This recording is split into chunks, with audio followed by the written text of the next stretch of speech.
आज का हमारा टॉपिक है दैट इज पाइथन स्ट्रिंग। ठीक है ना। सबसे पहले ये समझते हैं कि स्ट्रिंग होता क्या है। Okay, string literal in Python are surrounded by either single quotation mark और double quotation mark like this is same as like this. So very first ये समझते हैं कि स्ट्रिंग होता क्या है। So a string is group of character. अक्षरों के समूह को स्ट्रिंग कहा जाता है। अब अक्षरों के समूह का मतलब क्या है? लाइक योर नेम, आपका नाम क्या है? एक स्ट्रिंग है। लाइक योर एड्रेस, आपका एड्रेस क्या है? स्ट्रिंग है। Like your city name, like your country name, like your father's name, like your mother's name, all these are called string. इन सभी को क्या कहा जाता है? स्ट्रिंग। इतना क्लियर हुआ? कोई कंफ्यूजन तो नहीं? So what is string? Group of character is called string. एक स्ट्रिंग क्या होता है? ग्रुप ऑफ कैरेक्टर, अक्षरों के समूह को स्ट्रिंग कहा जाता है। It can be a word, it can be a sentence, it can be a paragraph, it can be a book. एक बुक भी तो एक स्ट्रिंग ही है, यानी बहुत सारे वर्ड्स हैं ना उसके अंदर, ग्रुप ऑफ कैरेक्टर्स हैं, तो ये क्या कहलाती हैं? स्ट्रिंग। अब पाइथन में स्ट्रिंग को सिंगल इन्वर्टेड कॉमा में भी डाला जा सकता है और डबल इन्वर्टेड कॉमा में भी। फॉर एग्जाम्पल जैसे यहाँ पर दिया हुआ है हेलो, तो ये देखो हेलो एक स्ट्रिंग है क्योंकि ये सिंगल इन्वर्टेड कॉमा में है, और यहाँ भी हेलो लिखा हुआ है, ये डबल इन्वर्टेड कॉमा में है। सो पाइथन में स्ट्रिंग को सिंगल कोटेशन मार्क और डबल कोटेशन मार्क्स दोनों में लिखा जा सकता है। क्लियर है? कोई दिक्कत तो नहीं? You can display string literal with a print function, और बहुत आसानी से प्रिंट फंक्शन के माध्यम से हम उसको प्रिंट करा लेते हैं, जैसा कि हम पहले भी करते आए हैं। प्रिंट ए की वैल्यू प्रिंट हो जाती थी। अब उसमें अगर नंबर होगा तो नंबर प्रिंट हो जाएगा, स्ट्रिंग होगी तो स्ट्रिंग प्रिंट हो जाएगी। हाँ या ना? बात समझ में आई? सो चलो इसको करके देख लेते हैं। सो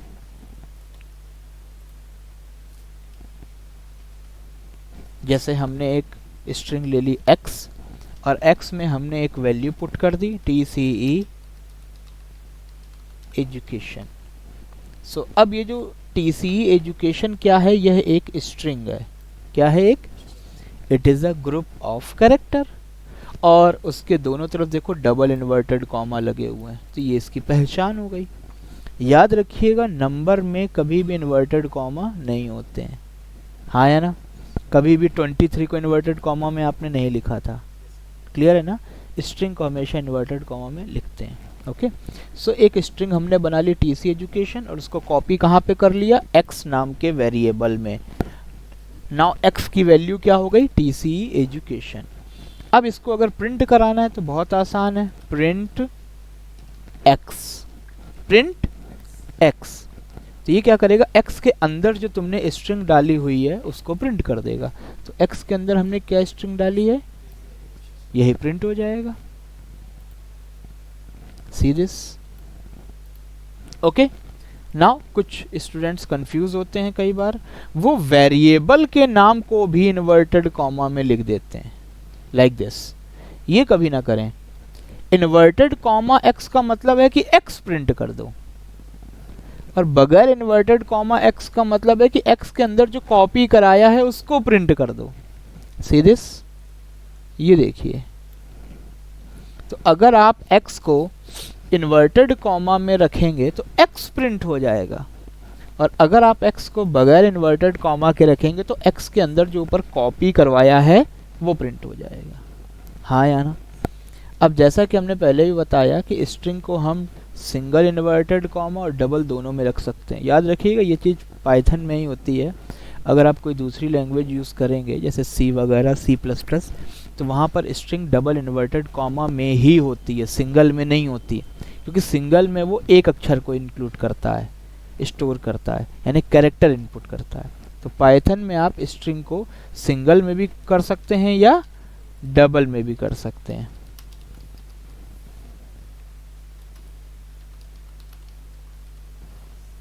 तो सबसे पहले x के अंदर देखो डबल इन्वर्टेड कॉमा में स्ट्रिंग दी है TC एजुकेशन, x को प्रिंट कराया, तो टीसी एजुकेशन आया। फिर वही देखिए उसी एक्स में हमने वैल्यू चेंज करी और साकेत नगर को सिंगल इन्वर्टेड कॉमा में डाला और एक्स को प्रिंट कराया। तो इसका मतलब ये है कि स्ट्रिंग को हम डबल इन्वर्टेड कॉमा में भी यूज कर सकते हैं और सिंगल में भी।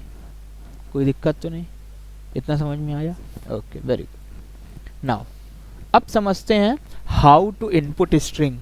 अभी तो यहाँ पर देखिए x की वैल्यू हमने फिक्स कर दी है, टीसी एजुकेशन लिख दिया है, वही कॉपी हो रही है। लेकिन अगर हम x चाहें कि यूजर इनपुट कराए, यूजर से अगर हम इनपुट कराना चाहते हैं तो कैसे कराएंगे?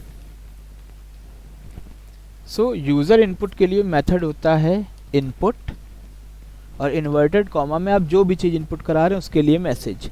जैसे अगर आप नाम इनपुट करा रहे हैं तो एंटर नेम, अगर फादर्स नेम इनपुट करा रहे हैं तो एंटर फादर्स नेम, अगर सिटी इनपुट करा रहे हैं तो इनपुट या enter city name, enter your country. इस तरीके से जैसे हमने लिख दिया एंटर आ वर्ड, यूजर के पास एक मैसेज जाएगा एंटर अ वर्ड, यूजर के पास ये मैसेज जाएगा और इस मैसेज के बाद वो जो भी वर्ड डालेगा और एंटर करेगा वो पूरी वैल्यू किस में आ जाएगी? एक्स में। चलो करके देखते हैं इसको। रन कराया हमने, ये देखो क्या लिख के आया, एंटर अ वर्ड। अब इसके बाद हमने लिखा राकेश, एंटर अ वर्ड के बाद क्या लिखा? राकेश। तो ये कहाँ चला जाएगा? एग्जैक्टली इसका मतलब x की वैल्यू हो गई राकेश। तो जब भी हम x को प्रिंट कराएंगे तो वो देखो राकेश को प्रिंट करेगा। हाँ या ना? कोई कंफ्यूजन है? क्लियर हो गया? सो इस तरीके से हम लोग क्या कर सकते हैं? स्ट्रिंग को इनपुट कर सकते हैं। सो इनपुट करने का तरीका क्या होता है? सबसे पहले स्ट्रिंग का नाम लिख लेते हैं, किस में स्ट्रिंग डालनी है, x में, y में, z में। इसके बाद इनपुट नाम का मेथड, और फिर वो मैसेज देते हैं जो यूजर से हमको लेना है। हमें अगर लेना है नेम तो एंटर नेम, हमें सिटी लेनी तो एंटर सिटी। ये बहुत इजी है। अच्छा, अब ये कोई प्रोग्रामिंग नहीं है, ये तो जनरल चीज़ें हैं ना। जैसे डेट इनपुट करनी है तो हेडिंग क्या आती है? डेट। टाइम इनपुट करना है तो टाइम। पेज इनपुट करना है तो पेज। तो ये एक काइंड ऑफ हेडिंग है, ये एक काइंड ऑफ हेडिंग है। इसके बाद तुम जो भी लिखोगे वो तुम्हारा इसमें चला जाएगा।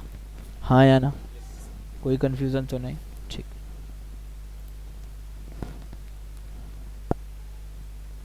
नाउ मल्टी लाइन स्ट्रिंग क्या होती है? सो अगेन पाइथन जो होता है वो सिंगल लाइन स्ट्रिंग को भी सपोर्ट करता है और मोर देन वन लाइन यानी मल्टी लाइन स्ट्रिंग को भी सपोर्ट करता है। आप पाइथन में एक लाइन की स्ट्रिंग, जैसे हमने शुरुआत से क्या बताया कि स्ट्रिंग क्या होता है? Group of word, group of character.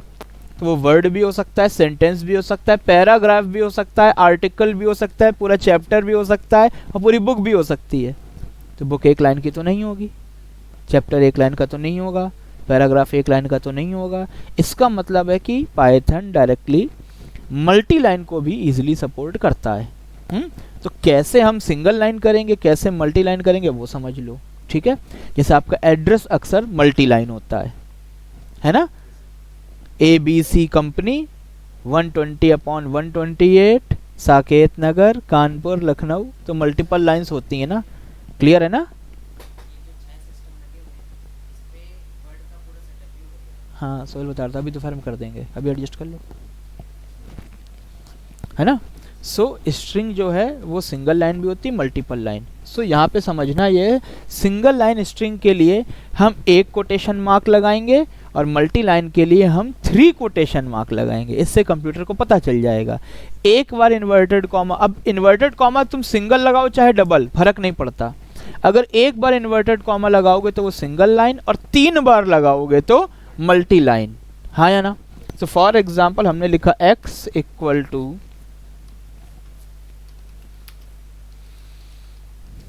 TC education, okay, and y equal to triple inverted comma.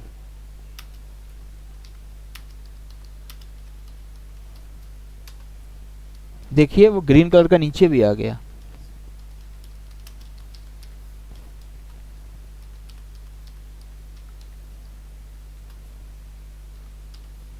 और 2 3। ओके, सो बहुत आसान है। अगर हमें एक लाइन की स्ट्रिंग देनी है तो हम सिंगल इन्वर्टेड कॉमा का प्रयोग करते हैं, और अगर हम एक से ज़्यादा लाइन की स्ट्रिंग देना चाहते हैं तो हम मल्टी लाइन के लिए ट्रिपल इन्वर्टेड कॉमा का प्रयोग करते हैं। बहुत आसानी से प्रिंट कराने का तरीका वही है। अगर आप x प्रिंट कराएंगे तो यहाँ पर देखिए x की वैल्यू प्रिंट हो जाएगी सिंगल लाइन, और वही चीज़ अगर आप y कराएंगे तो यहाँ पर आप देखेंगे मल्टी लाइन स्ट्रिंग प्रिंट हो जाएगी। Okay, so Python support both single line as well as multi line string. बहुत सारी लैंग्वेजेस सपोर्ट नहीं करती हैं, समझ रहे हैं? हाँ, पाइथन सपोर्ट करता है। तो यहाँ पर सिंगल लाइन स्ट्रिंग हो गई के लिए एक इन्वर्टेड कॉमा, और मल्टी लाइन के लिए ट्रिपल इन्वर्टेड कॉमा। अब ट्रिपल इन्वर्टेड कॉमा अगर आप डबल चाहें तो डबल लगाएं, और सिंगल चाहें तो so no need to worry. हाँ या ना, तरीका वही है। इतना क्लियर हो गया? कोई कंफ्यूजन? सो सिंगल लाइन के लिए एक बार इन्वर्टेड कॉमा, और मल्टी लाइन के लिए ट्रिपल इन्वर्टेड कॉमा। हाँ या ना? ठीक। Now string as array. Like many other programming languages, string in Python are array of bytes representing Unicode characters. However, Python does not have a character data type. A single character simply string is a length of 1. Square bracket can be used to access element of a string. So, Python में जो string होती है वो एक array की तरह व्यवहार करती है। So now what is array? Array होता क्या है? इसका मतलब ये है, एरे का मतलब ये है कि जब भी हम लोग कुछ लिखते हैं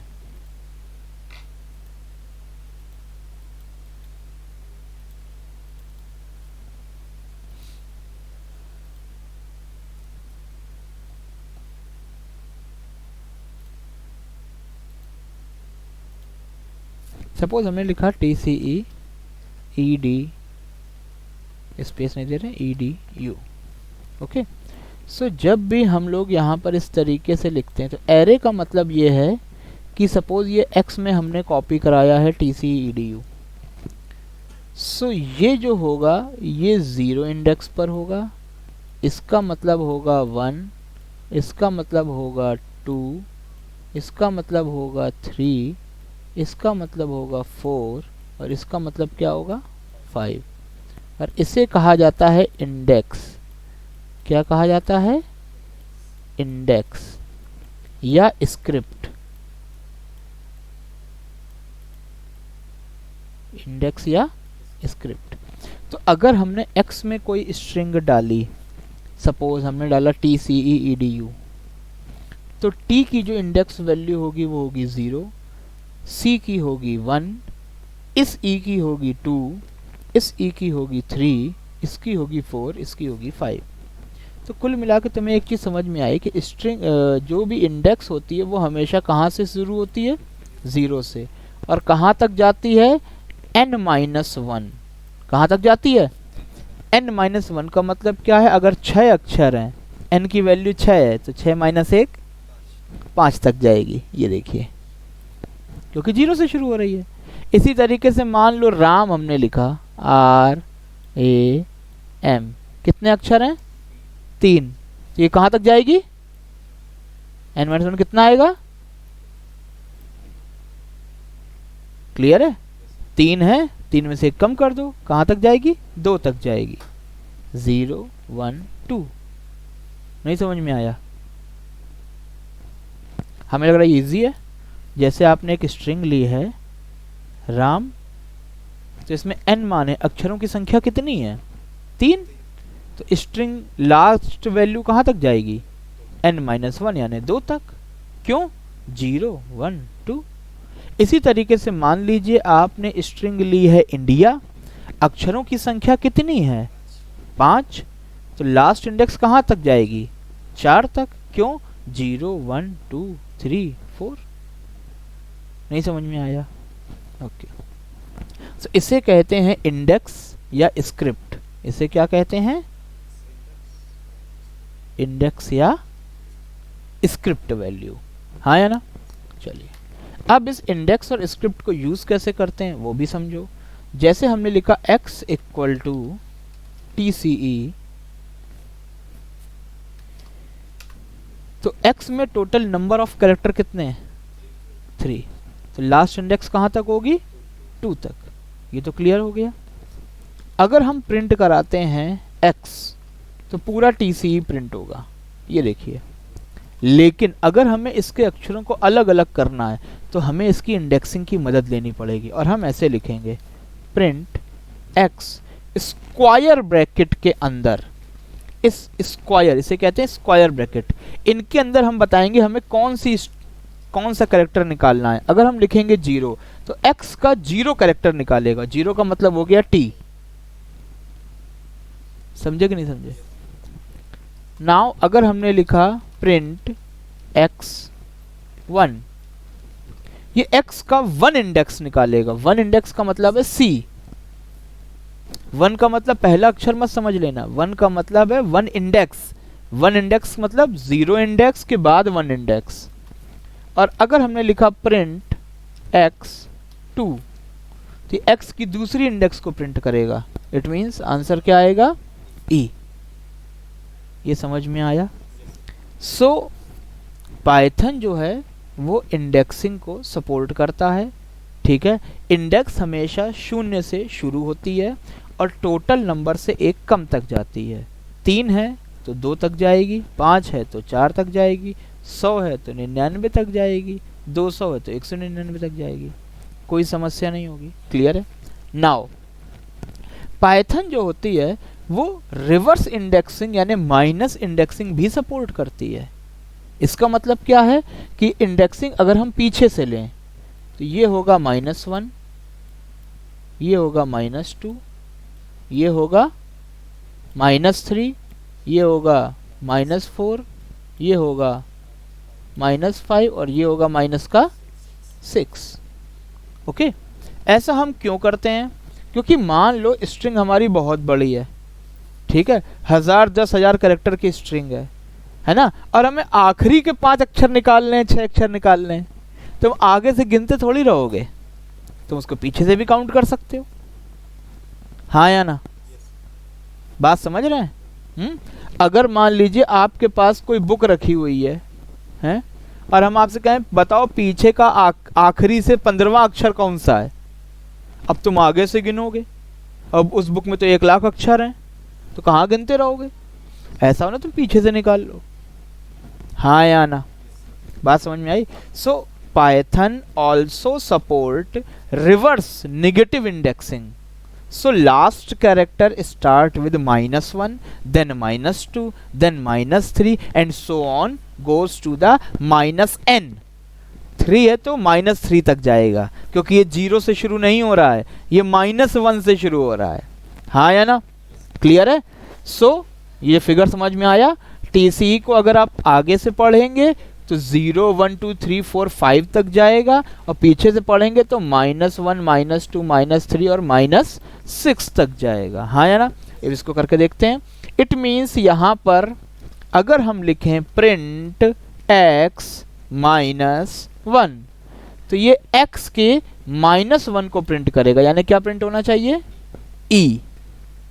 एग्जैक्टली e प्रिंट हो गया। Same thing print x -2 then क्या प्रिंट होना चाहिए? c। Then print x -3 then क्या प्रिंट होना चाहिए? t। ओके, कोई कंफ्यूजन है क्या? समझ में आया?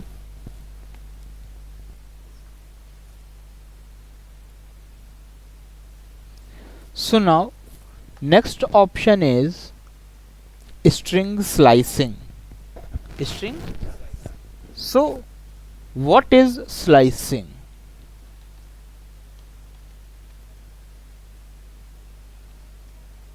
What is slicing? So you can return a range of character. You can return a range of character by using the slice index. Slicing का मतलब होता है एक बड़ी स्ट्रिंग में से एक छोटी स्ट्रिंग को कट करके अलग कर लेना, हाँ या ना। जैसे वी लव इंडिया में से हम इंडिया को अलग करके कहीं और यूज करना चाहते हैं, दैट इज कॉल्ड स्लाइसिंग। बहुत आसान है, आइसक्रीम की स्लाइसिंग करते हैं ना, बड़ी आइसक्रीम में से छोटी आइसक्रीम कट करके अलग कर ली। बात समझ में आई? तो स्लाइसिंग माने कट करना, अलग करना, फिर उसका यूज कर लेना कहीं। सो स्लाइसिंग का मतलब होता है कि अगर हम एक बड़ी स्ट्रिंग में से एक छोटी स्ट्रिंग को कट करना चाहते हैं तो वो क्या कहलाता है? स्लाइसिंग। क्या कहलाता है? लेकिन स्लाइसिंग करने का कुछ तरीका होता है। क्या तरीका होता है वो ध्यान से समझना।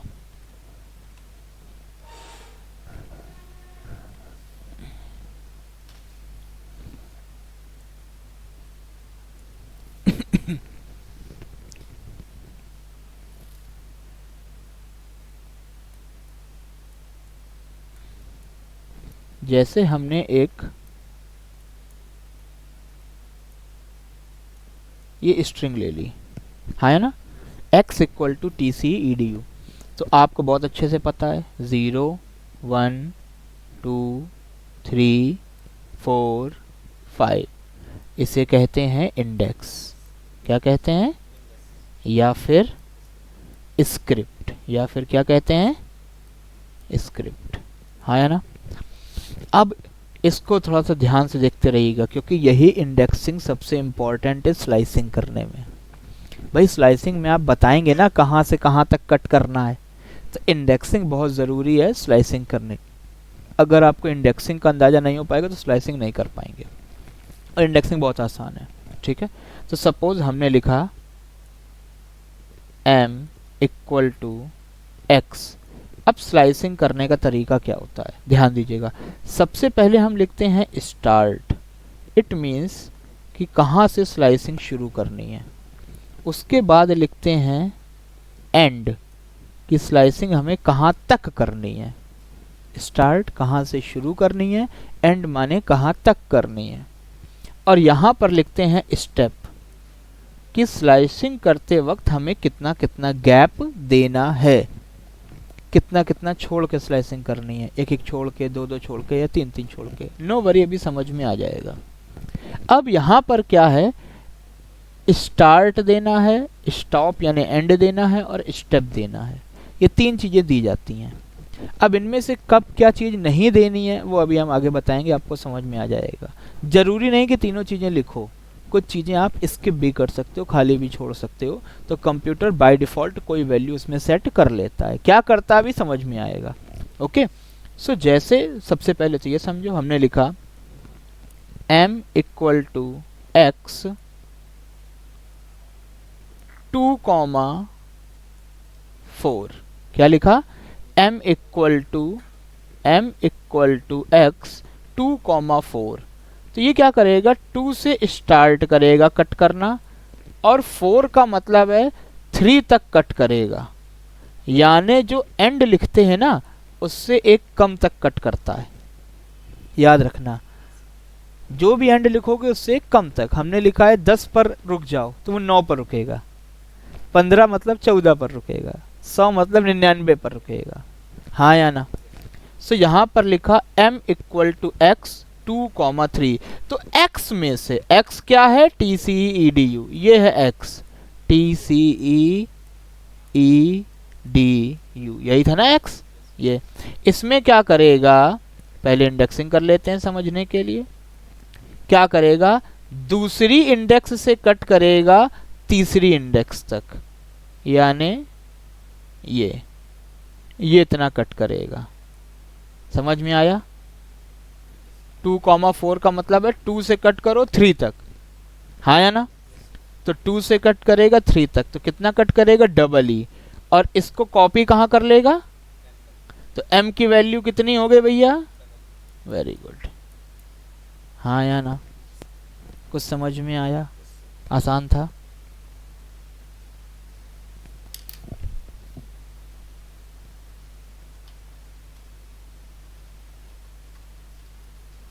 TCEEDU m equal to x 2, 4, हाँ या ना। Print m।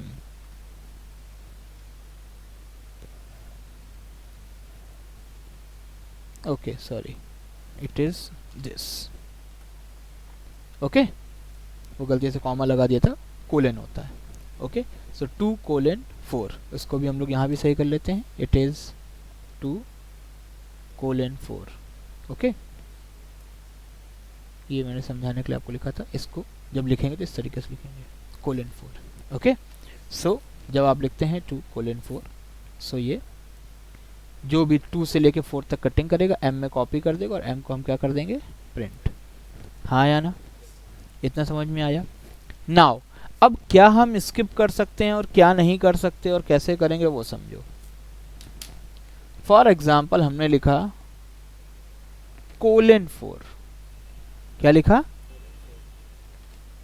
It means m equal to x 4। इसका मतलब है यहाँ पर हमने स्टार्ट नहीं दिया है, और जब हम स्टार्ट नहीं देते हैं तो वो कहाँ से शुरू कर लेता है खुद, जब आपने स्टार्टिंग नहीं दी है तो 0 से मानेगा, तो 0 से शुरू करेगा कहाँ तक, 3 तक, क्योंकि जो लिखते हैं उससे कम तक जाता है। हाँ या ना, तो 0 से 3 तक। सो देखते हैं क्या आना चाहिए, 0 से लेके 3 तक, 0 1 2 3, क्या आना चाहिए, TCEE। हाँ या ना, कोई कंफ्यूजन तो नहीं, क्लियर है। तो अगर हम स्टार्टिंग ना भी देना चाहें तो ना दें, वो शुरुआत से शुरू कर लेगा। हाँ या ना, इतना क्लियर हुआ, कोई कंफ्यूजन तो नहीं। Now same thing, m equal to x 2:2,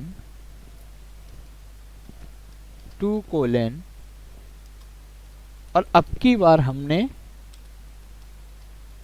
and नहीं दिया, तो क्या होगा, जब हमने एंड नहीं दिया तो लास्ट तक जाएगा।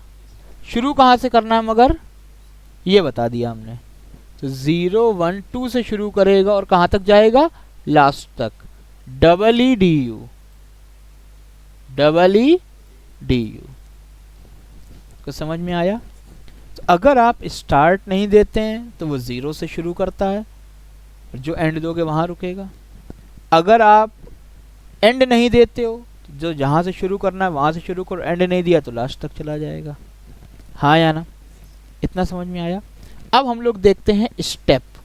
तो जैसे हमने लिखा 1, 5, 2, 1, 5, 2, सॉरी, कोलन 2। तो ये क्या करेगा, 1 से शुरू करेगा, 4 तक जाएगा, 2 2 का गैप करते हुए, ध्यान से समझिएगा।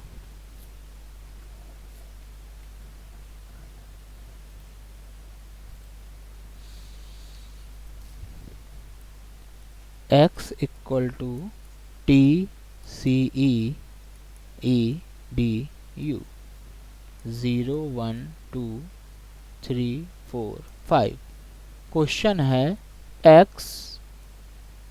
1 5 और 2, 1 5 2, इसको कहाँ कॉपी करना है, m में। तो इससे हमने कहा कि भाई 1 से शुरू करो, 4 तक जाओ, 5 मतलब 4 तक, 1 से शुरू करो 4 तक जाओ, और कितने का गैप करते हुए, 2 2 का।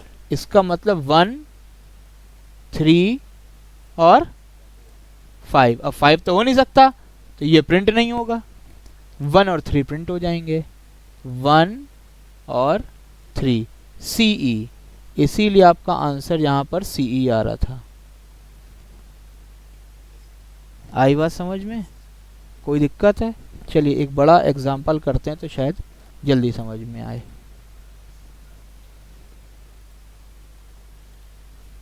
सपोज x में हमने लिया TCEEDUCATION,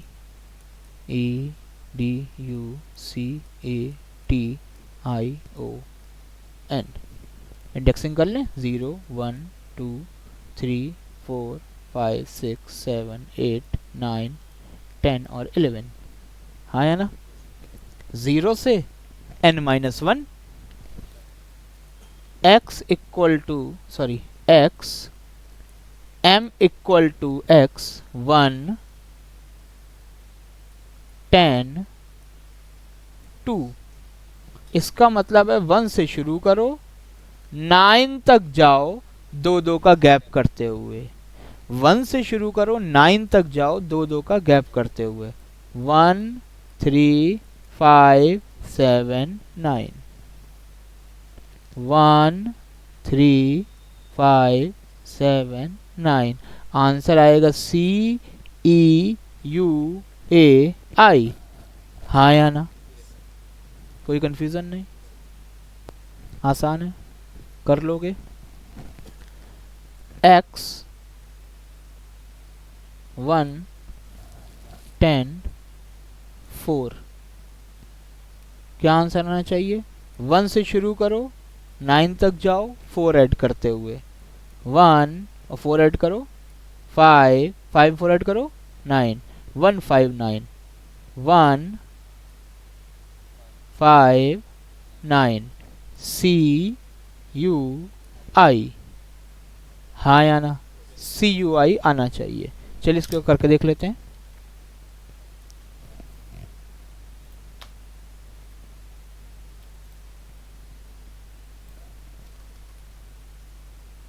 EDU CATION 1 10 और 4 1 10 और 4 CUI। ओके, कोई कंफ्यूजन तो नहीं? इजी है, आराम से कर लोगे। स्लाइसिंग समझ में आई?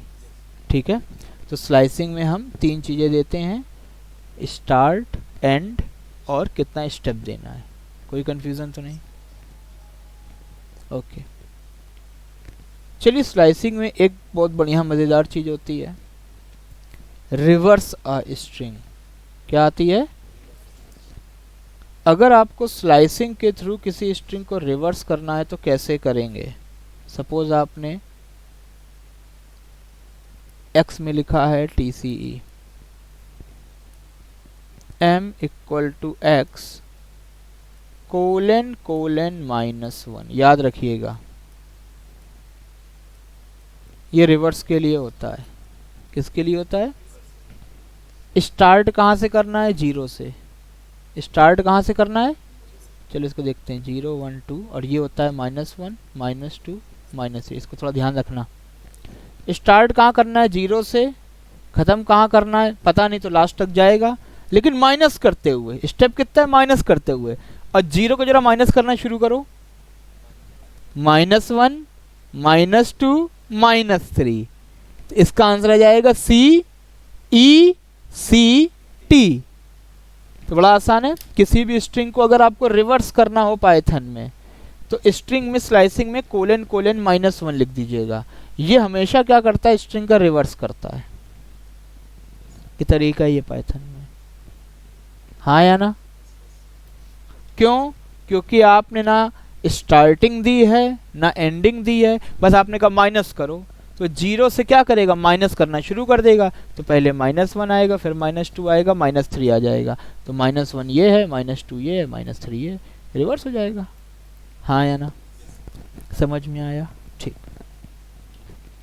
अगला है स्ट्रिंग लेंथ। अगर हमें किसी भी स्ट्रिंग की लेंथ निकालनी है, लेंथ का मतलब होता है नंबर ऑफ कैरेक्टर्स, तो हम लोग लेंथ फंक्शन के थ्रू, लेन नाम का एक फंक्शन होता है LEN, इसके माध्यम से हम लोग किसी भी स्ट्रिंग की क्या निकाल सकते हैं? लेंथ। लेंथ का मतलब होता है नंबर ऑफ कैरेक्टर, कि उस स्ट्रिंग में कितने कैरेक्टर हैं। ओके, फॉर एग्जाम्पल यहाँ पर हमने लिखा m equal to len of x। याद रखिएगा ये केस सेंसिटिव है, तो सारी चीज़ें स्मॉल लेटर में ही चलेंगी, जब कैपिटल होगा तो हम आपको बताएंगे। len ऑफ x, तो ये क्या करेगा? x में जो भी लिखा है उसकी लेंथ निकाल करके m में डाल देगा। x में लिखा है TC TCE में कितने अक्षर हैं, तो लेंथ कितनी हो गई 3, m की वैल्यू हो गई 3। जब आप प्रिंट कराओगे तो प्रिंट हो जाएगा, हाँ या ना। इसका एडवांटेज क्या होता है कि नंबर ऑफ कैरेक्टर हम यहाँ से निकाल सकते हैं। अब अगर मान लो आपने इनपुट कराया हुआ है कुछ, तो जो तुम इनपुट करोगे उसकी लेंथ निकाल देगा। जैसे हमने लिखा अभय, तो अभय की लेंथ आ गई, हाँ या ना, कोई कंफ्यूजन। आप जो स्ट्रिंग डालेंगे उसकी लेंथ आ जाएगी। जैसे हम लोगों ने डाला हिंदुस्तान, उसकी लेंथ आ गई, इंडिया उसकी लेंथ आ गई, ओम उसकी लेंथ आ गई, हाँ या ना। सो लेन फंक्शन क्या करता है, किसी भी जो दी गई स्ट्रिंग है उसकी लेंथ फाइंड करता है। कोई कंफ्यूजन, समझ में आया? ओके। नाउ अब हम लोग देखते हैं कि अगर स्ट्रिंग के हर एक कैरेक्टर को अलग अलग करना है तो कैसे करेंगे, जिसके लिए अभी हमने आपको इंडेक्स बताया था, लेकिन यहाँ पर एक फॉर लूप भी होता है। तो फॉर लूप के साथ स्ट्रिंग को हम लोग कैसे अलग अलग करेंगे, पहले वो समझते हैं। सपोज x में हमने वैल्यू दे दी TCE। अब इस TCE के T, C और E तीनों अक्षरों को हमें अलग अलग करना है, तो कैसे करेंगे?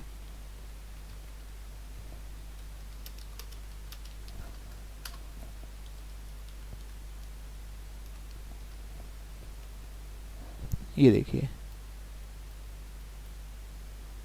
फॉर I इन X, इसका मतलब क्या है?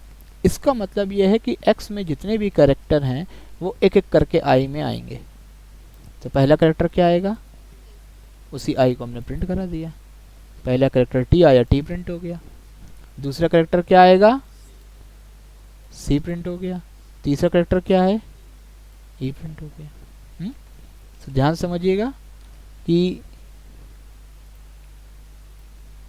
जैसे यहाँ पर हम लोगों ने लिखा x equal to India for I in x, for I in x। इसका मतलब है x में से, यानी इसमें से, इस स्ट्रिंग में से एक एक अक्षर निकलेगा, एक एक कैरेक्टर निकलेगा और I में आएगा। तो जाहिर सी बात है, पहले ये आएगा, फिर ये आएगा, फिर ये आएगा, फिर ये आएगा और फिर ये आएगा, हाँ या ना। और इसी I को हम लोग क्या कर ले रहे हैं, प्रिंट I। याद रखिएगा ये इंडेंटेशन मार्जिन देना पड़ेगा ताकि वो अंदर की तरफ रहे, ठीक है। तो x का एक एक कैरेक्टर निकलेगा, I में आएगा। तो सबसे पहले क्या आएगा, I, फिर N, फिर D, फिर I, फिर A, और ये एक एक करके क्या होता जाएगा, प्रिंट होता जाएगा। कोई कंफ्यूजन, इतना समझ में आया, क्लियर है? इतने प्रैक्टिकल कर लो। Predefined string method. Predefined method का मतलब होता है ऐसे ऑपरेशंस, ऐसे मेथड्स जो पहले से हमको बने हुए मिलते हैं, ठीक है। पाइथन की लाइब्रेरी में जो भी मेथड्स पहले से हमें बने हुए मिलते हैं उनको कहते हैं प्री डिफाइंड। क्या कहते हैं, यानी पाइथन की लाइब्रेरी में वो हमको बना के दे दिए गए हैं, हमें सिर्फ उनका नाम लिख के उसको यूज़ करना है। ओके। सो प्री डिफाइंड मेथड में पहला मेथड है लेन मेथड। पहला मेथड क्या है, लेन। और मेथड की पहचान होती है कि उसके आगे ब्रैकेट लगे होंगे इस तरीके के। अब कई बार ये ब्रैकेट खाली होते हैं जिसका मतलब होता है नॉन पैरामीटर, और कभी कभी इन ब्रैकेट के अंदर डेटा लिखा होता है, उसे कहते हैं पैरामीटर, ठीक है। सो पहला मेथड आता है लेन मेथड। लेन मेथड का काम होता है स्ट्रिंग की लेंथ बताना। लेंथ का मतलब होता है अक्षरों की संख्या, ठीक है। फॉर एग्जाम्पल हमने एक स्ट्रिंग ली x TCE, एक स्ट्रिंग x ली जिसकी वैल्यू क्या है TCE। अब हमें यह पता करना है कि x के अंदर कितने अक्षर हैं, तो उसके लिए मेथड होगा लेन ऑफ x। क्या होगा, लेन ऑफ x। लेन माने लेंथ किसकी, x की। तो x में कितने अक्षर है ये बताएगा, तो इसको हम कहीं कॉपी करवा लेंगे, जैसे हमने l में कॉपी करा लिया। तो लेंथ ऑफ x ये बताएगा x की लेंथ कितनी है, 3 है, वो कहाँ कॉपी होगा, l में। तो l की वैल्यू कितनी हो गई, 3। इसी को अगर हम प्रिंट कराएंगे एल को, तो ये देखिए नीचे आ गया 3, हाँ या ना। सो लेन जो है एक प्री डिफाइंड मेथड है, प्री डिफाइंड मतलब पहले से बना हुआ मेथड है जावा की, माफ करिएगा पाइथन की लाइब्रेरी में, ओके, जिसका काम होता है अक्षरों की संख्या बताना। अब जैसे मान लो यहाँ पर हमने टीसी की जगह चेंज कर दिया इंडिया, तो अब आंसर क्या आएगा? कोई कंफ्यूजन? समझ में आया? दूसरा मेथड होता है कैपिटलाइज। दूसरा मेथड है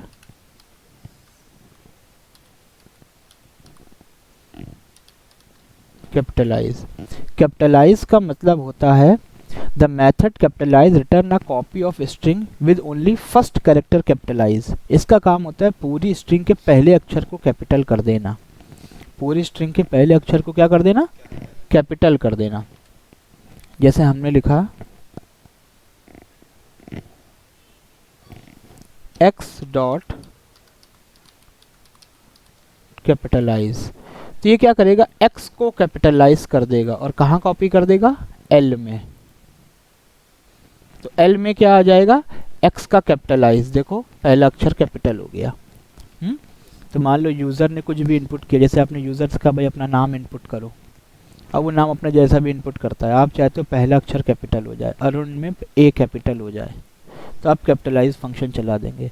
कैपिटलाइज क्या करेगा? पहला अक्षर कैपिटल कर देगा, बाकी सब स्मॉल कर देगा, हाँ या ना। तो दूसरा मेथड कौन सा हो गया? Capitalise, okay. तीसरा मेथड होता है फाइंड। तीसरा मेथड क्या होता है? नाम से समझ में आ गया होगा, फाइंड माने ढूंढना। Find method is used to locate a position of given sub string within a string and return -1 if unsuccessful to find. Find का काम होता है किसी एक स्ट्रिंग के अंदर किसी छोटी स्ट्रिंग को ढूंढना। जैसे हमें वी लव इंडिया के अंदर लव को ढूंढना है, वी लव इंडिया के अंदर इंडिया को ढूंढना है, तो वो होता है फाइंड। क्या होता है? फाइंड। जैसे यहाँ पर हमने लिखा वी लव इंडिया और यहाँ पर लिखा x dot find love. x में लव को फाइंड करो कहाँ पर है, तो उसने बताया 3rd इंडेक्स पर है।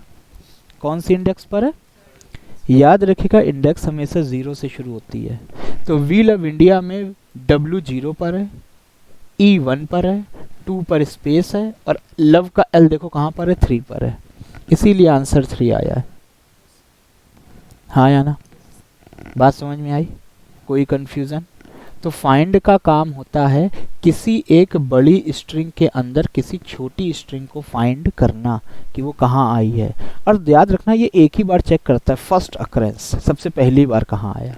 जैसे हम आपसे कहें कि लैब में ढूंढ के आओ रामू कहाँ है, तो जो पहला रामू मिलेगा उसको पकड़ लोगे कि भैया रामू 3रे नंबर पे बैठा हुआ है। बात समझे? उसके आगे फिर रामू है कि नहीं हमें उससे मतलब नहीं है। तो फाइंड का काम होता है किसी भी चीज़ को फाइंड करना, ओके। सपोज यहाँ पर हमने लिख दिया इंडिया, तो बताओ आंसर क्या आएगा?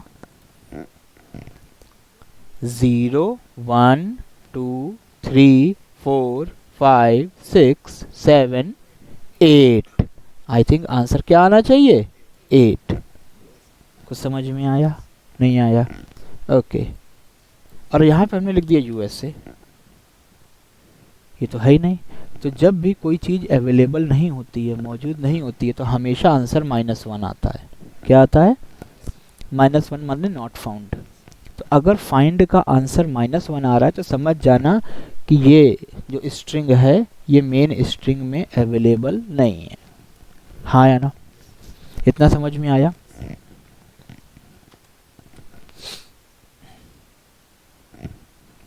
फोर्थ फंक्शन है इज ऑल नम।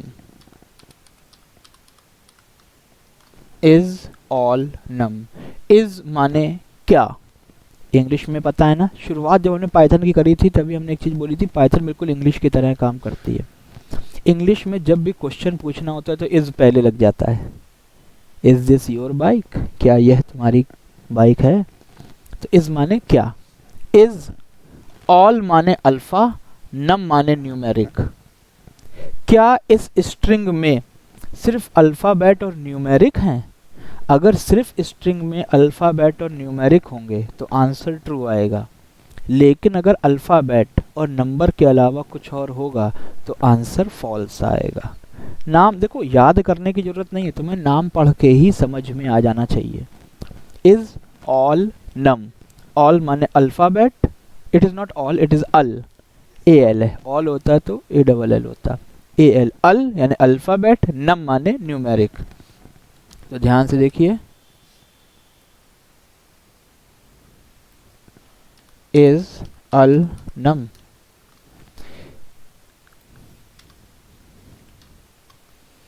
क्या एक्स के अंदर सिर्फ और सिर्फ अल्फ़ाबेट या नंबर्स हैं? ट्रू, सिर्फ अल्फ़ाबेट्स है।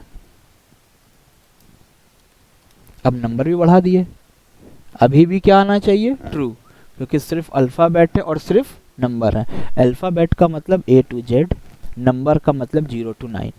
अब इसके अलावा अगर कहीं भी कुछ और मिलेगा तो ये फॉल्स में चला जाएगा। फॉर एग्जाम्पल ये देखो, क्या इसमें सिर्फ अल्फ़ाबेट और नंबर हैं? नहीं, अब की बार तो ऐसा नहीं है, हाँ या ना? अगर स्पेस है, अगर स्पेस है तो भी आंसर क्या आएगा? फॉल्स, क्योंकि स्पेस ना तो अल्फ़ाबेट है ना नंबर है। बिल्कुल, ऑल नम का मतलब होता है सिर्फ अल्फ़ाबेट या सिर्फ नंबर। फॉर एग्जाम्पल आपका पैन कार्ड, पैन कार्ड में स्पेस भी नहीं अलाउ है, ओनली अल्फ़ाबेट या number. Like your Aadhaar card, only number. Voter ID card, only alphabet या number. Passport, ration card, space तक नहीं दे सकते।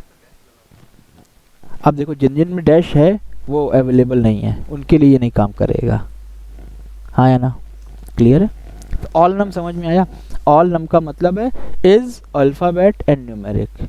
सिर्फ अगर अल्फ़ाबेट और न्यूमेरिक है तो आंसर ट्रू आएगा, अदरवाइज अगर कुछ भी और तुमने जोड़ दिया, कुछ भी, तो आंसर फॉल्स हो जाएगा। इतना समझ में आया? अगला आता है पांचवा, इज अल्फा, इज अल्फा। अब इनका कहना इज अल्फा का मतलब है सिर्फ अल्फ़ाबेट होने चाहिए, 0 ए टू जेड, ए टू, ये नंबर भी अलाउ नहीं करते, हाँ या ना? बात समझ में आई? ये नंबर भी अलाउ नहीं करेंगे। तो जैसे यहाँ पर कर दिया इज अल्फा, क्या इसमें सिर्फ अल्फ़ाबेट हैं? नहीं, आंसर क्या हो गया? फॉल्स। हम स्पेस हटा दे रहे हैं, अभी भी फॉल्स, क्योंकि 1 2 3 लगा है ना, हमने 1 2 3 भी हटा दिया, अब ट्रू हो गया, क्योंकि अब इसमें सिर्फ और सिर्फ अल्फ़ाबेट है और कुछ नहीं है। इजी है ना? समझ में आया? अगला मेथड आ जाता है इज डिजिट।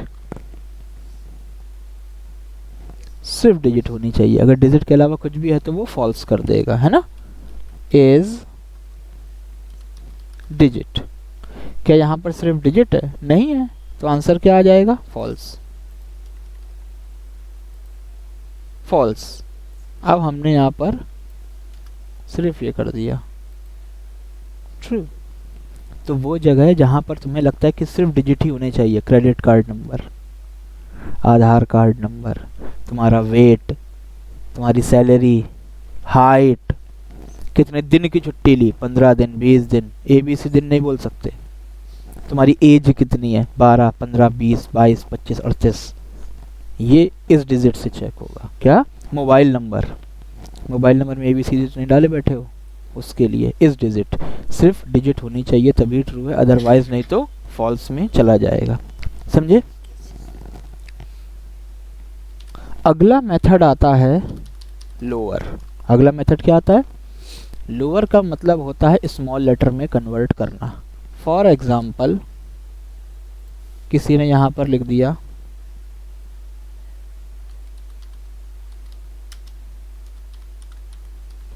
अब है कुमार, है ना? अब तुम चाहते हो भैया ये सब कुछ स्मॉल लेटर में आए, तो आपने कर दिया डॉट लोअर। क्या कर दिया? Dot lower.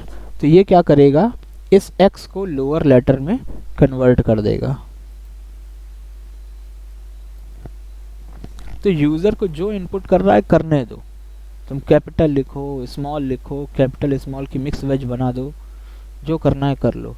आप डेटा को स्टोर करने से पहले क्या लगा दीजिए, लोअर। तो यूजर जो लिख रहा है लिखने दो, लेकिन कंप्यूटर के अंदर डेटा स्टोर क्या होगा, स्मॉल लेटर में। हाँ या ना? फेसबुक, इंस्टाग्राम यही यूज़ करते हैं। तुम अपनी ईमेल आईडी कैपिटल डालो चाहे स्मॉल डालो, उनको फ़र्क नहीं पड़ता, वो स्मॉल लेटर में स्टोर करते हैं। दैट इज़ वाई वो कहते हैं जैसा लिखना हो लिख लो। क्लियर है? लोअर। लोअर का एक अपोजिट आ जाता है अपर। लोअर का अपोजिट क्या आ जाता है, अपर। ये क्या करेगा, कैपिटलाइज कर देगा, है ना। यानी अगर हम यहाँ पर लिख दें x डॉट अपर, ये क्या करेगा, कैपिटल कर देगा, ये लाइक दिस।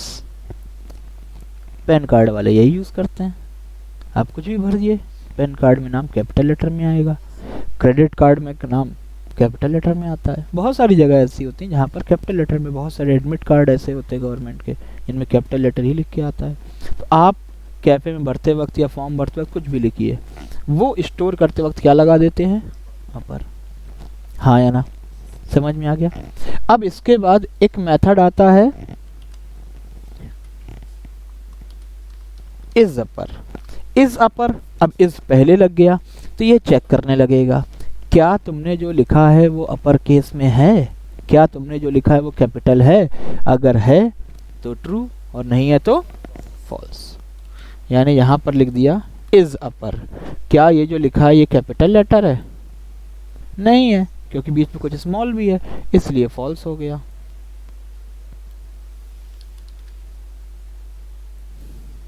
अब ट्रू हो गया। हाँ या ना? क्योंकि अब देखो x पूरा कैपिटल लेटर है, कोई कंफ्यूजन नहीं होगा, इजी है। सेम थिंग इज अपर का अपोजिट क्या हो सकता है, इज लोअर। समझ में आ गया होगा? ये चेक करेगा क्या आपने स्मॉल लेटर में लिखा है। अभी क्या आंसर आएगा बताओ, फॉल्स, क्योंकि अभी ये स्मॉल लेटर में नहीं है। क्लियर है? तो इससे आप यह पता कर सकते हो कि यूज़र ने कैपिटल डाला है कि नहीं, यूज़र ने स्मॉल डाला है कि नहीं। और लोअर अपर से आपने क्या कर सकते हो, यूज़र के डेटा को लोअर स्मॉल में कन्वर्ट कर सकते हो।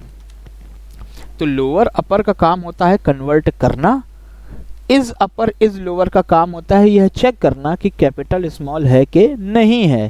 तो ये जो इज वाले होते हैं ये हमेशा ट्रू फॉल्स आंसर करते हैं कि स्मॉल लेटर है कि नहीं है, ट्रू है या कि फॉल्स है, और अपर कैपिटल है कि नहीं है। और ये जो होते हैं लोअर अपर ये कन्वर्ट करते हैं। हाँ या ना? इतना समझ में आया? कोई दिक्कत तो नहीं? इसके बाद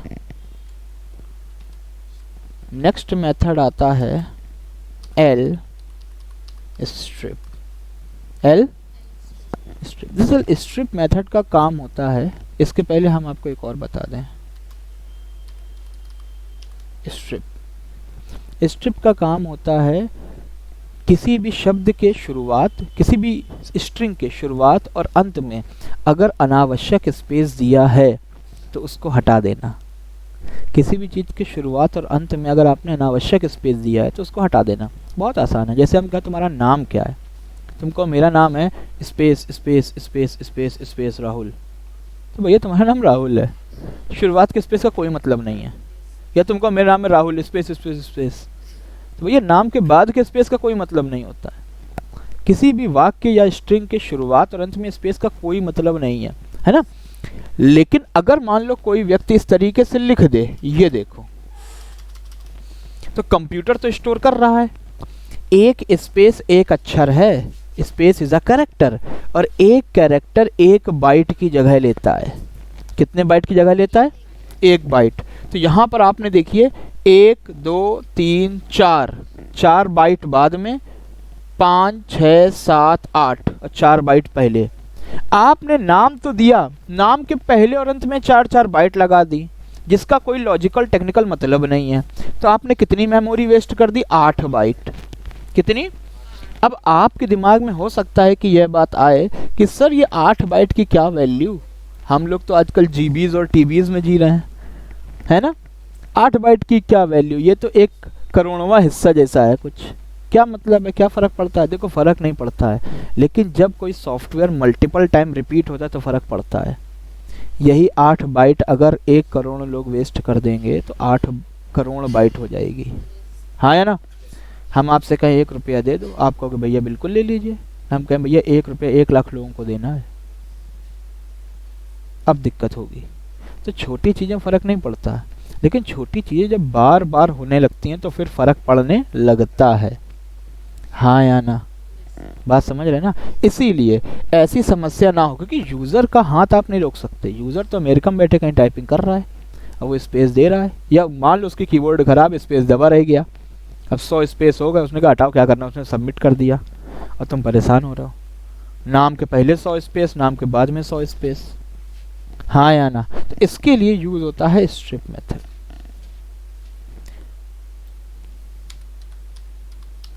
स्ट्रिप, तो एक्स डॉट स्ट्रिप का मतलब है शुरुआत और अंत के स्पेसेस को हटा देना।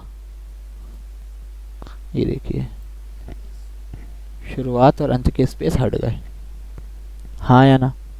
समझ में आया? दूसरा मेथड एल स्ट्रिप, ये सिर्फ लेफ्ट साइड के स्पेस हटाएगा। अगर हमने कर दिया एल स्ट्रिप तो ये लेफ्ट वाले, ये वाले स्पेस हटाएगा, राइट वाले बने रहने देगा। तो खैर आंसर तो अभी वही दिखाई पड़ेगा। और अगर आपने कर दिया आर स्ट्रिप तो ये देखो अब लेफ्ट के स्पेस नहीं हट रहे हैं, वो आ रहे हैं, लेकिन राइट के स्पेस हट गए होंगे, वो दिख नहीं रहा है। ये देखिए इसके आगे अभी स्पेस नहीं है ना? और अगर एल स्ट्रिप करते हैं तो लेफ्ट के स्पेस देखिए हट गए, ये देखिए राइट के स्पेस आ रहे हैं, ये देखिए जब आप सेलेक्ट करते हैं तब आपको दिखाई पड़ता है ना? तो अगर आप स्ट्रिप मेथड चलाते हैं तो लेफ्ट राइट दोनों के स्पेसेस को हटा देता है। एल स्ट्रिप सिर्फ लेफ्ट के स्पेस, आर स्ट्रिप सिर्फ राइट के स्पेस, दोनों हटाने तो स्ट्रिप, कोई कंफ्यूजन नहीं है। और ये बहुत ही रेलिवेंट, बहुत ही आवश्यक एक फंक्शन है, ठीक है ना? इसके बाद आता है इज स्पेस। क्या होता है इज स्पेस? क्या सिर्फ स्पेस है? क्या सिर्फ स्पेस है? अगर स्पेस है तो आंसर ट्रू और नहीं तो आंसर फॉल्स। यह तब यूज करेंगे इज स्पेस, यह तब यूज होता है जब हमें चेक करना हो क्या स्ट्रिंग किसी ने खाली तो नहीं छोड़ दी। तुमसे कहा नाम बताओ, तुमने 4 स्पेस देके छोड़ दिया। कंप्यूटर को तो 4 स्पेस दिख मिल गए, लेकिन ये गलत है नाम। तुमसे कहा अपना फ़ोन नंबर बताओ, तुमने 10 बार स्पेस देके छोड़ दिया।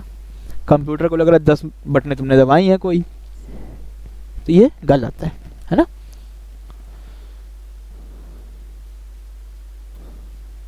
Is space false. क्या सिर्फ स्पेस है? नहीं, बीच में शब्द भी तो लिखे हुए हैं, तो ये सिर्फ स्पेस नहीं है। अब देखिए अब हमने कुछ भी नहीं लिखा, अब क्या आया? ट्रू। तो इज स्पेस यह चेक करता है कि दी गई स्ट्रिंग में ऐसा तो नहीं कि खाली छोड़ करके स्पेस करके खाली छोड़ दिया गया हो, कि मेमोरी तो हमको मिल गई लेकिन वो किसी काम की नहीं है। मेथड आता है 15वां मेथड इज टाइटल मेथड। क्या है? Is title method. Check whether the string is title case, that is first letter of each word is capitalize. Is title यह चेक करता है कि जो भी स्ट्रिंग आपने लिखी है क्या वो टाइटल केस में है।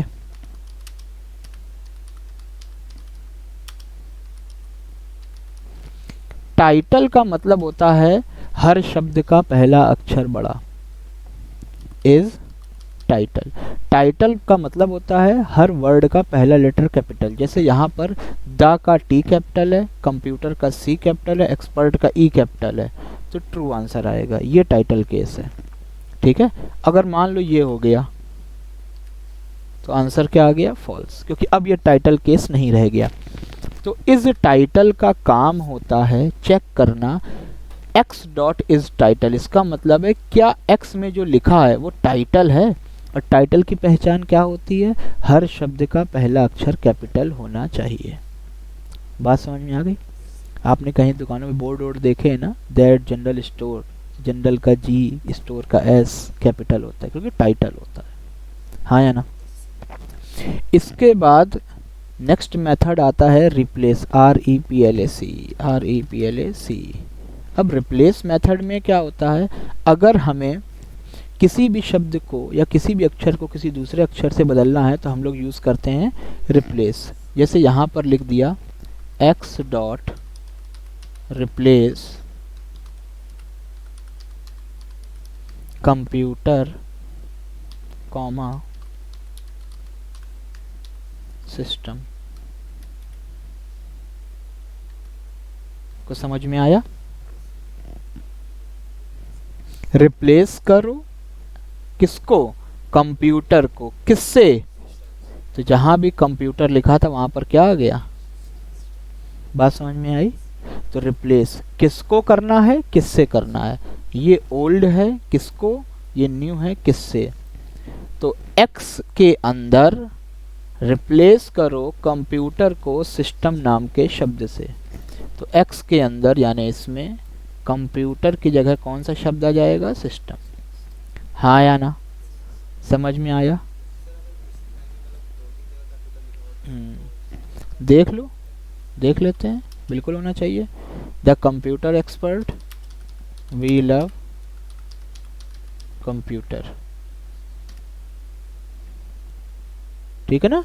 तो जहां जहां कंप्यूटर है वहां वहां सिस्टम हो जाएगा, क्लियर है। So it will replace all the computers with the system.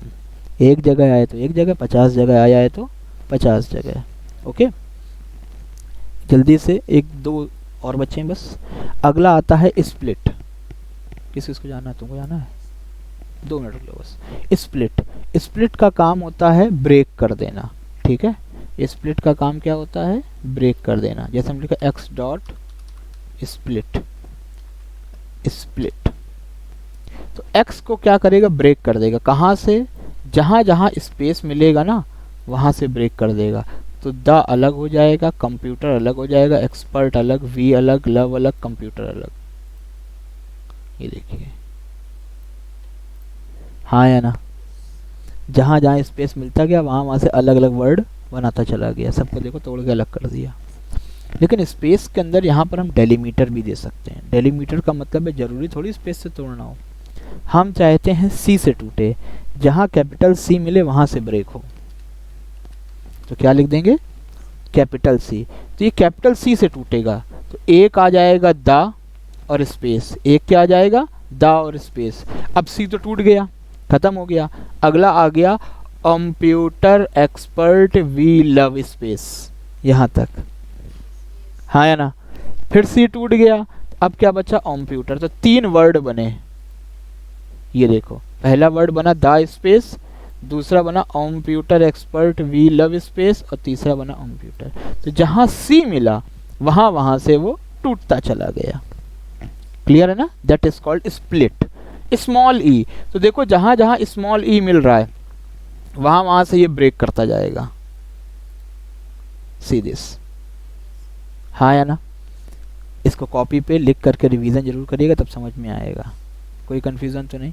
तो नेक्स्ट आता है स्प्लिट मेथड। कौन सा है, स्प्लिट मेथड। स्प्लिट मेथड का काम होता है जो भी डेलीमीटर, इसे कहते हैं डेलीमीटर, जहां भी आप सिंबल बताते हैं वहां से वो टूट जाता है ना। आपने देखा ना इंस्टाग्राम पे हैशटैग जहां से लगाते हैं वहां से वो अलग वर्ड बनाने लगता है एक, तो उन्होंने बता रखा है उसको, जहां से भी हैशटैग मिले वहां से क्या कर दो, ब्रेक कर दो।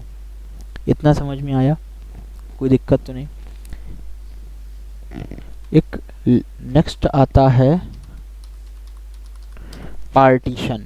क्या आता है, the function split the string the from the first occurrence of separate and return the string in 3 parts.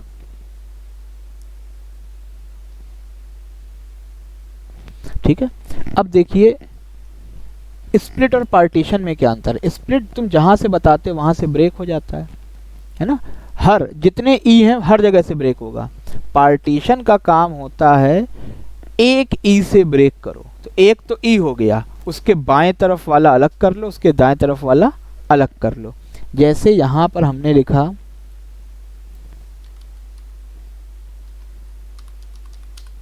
Partition we, partition, तो ये क्या करेगा, वी से तोड़ेगा इसको, तो बीच में तो क्या आ गया, वी, तीन पार्ट बनेंगे, दूसरा बीच वाला पार्ट क्या होगा, वी, पहला पार्ट होगा ये और तीसरा पार्ट होगा ये, हाँ या ना। तो पार्टीशन गिनती के कितने पार्ट करता है, 3 पार्ट। जहां तुम बताते हो वो वाला बीच में आ जाता है, वो वाला वो दूसरे नंबर का होता है, उसके बाएं तरफ वाला पहला बन जाता है, उसके दाएं तरफ वाला तीसरा बन जाता है। बहुत आसान है, सी दिस, ये देखो एक ये बन गया और ये लास्ट बन गया और ये वी बीच में आ गया, कोई दिक्कत तो नहीं। मान लो यहाँ पर हमने कर दिया एक्सपर्ट, EXPERT, तो एक्सपर्ट से टूटेगा, एक्सपर्ट के पहले वाला फर्स्ट, ये सेकंड और ये थर्ड, फर्स्ट सेकंड और ये third. So split and partition दोनों में अंतर है। स्प्लिट का काम होता है जो बताओगे हर उस जगह से तोड़ेगा, तुमने ई लिखा तो जितने ई हैं सब से तोड़ेगा, और ई को जब टूटेगा तो खत्म हो जाएगा, ई खत्म हो जाएगा, ई नहीं दिखेगा, ई के पहले अलग हो जाएगा, बाद अलग हो जाएगा, ई जो है डिलीट करता जाएगा, ये होता है स्प्लिट। पार्टीशन का मतलब होता है जो लिखोगे वहां से पार्ट करेगा, कितने पार्ट करेगा, 3, एक तो जो तुमने दिया है वो बीच में आ जाएगा, लेफ्ट वाला पहला पार्ट और राइट वाला तीसरा पार्ट। कोई कंफ्यूजन, समझ में आया, कर लोगे?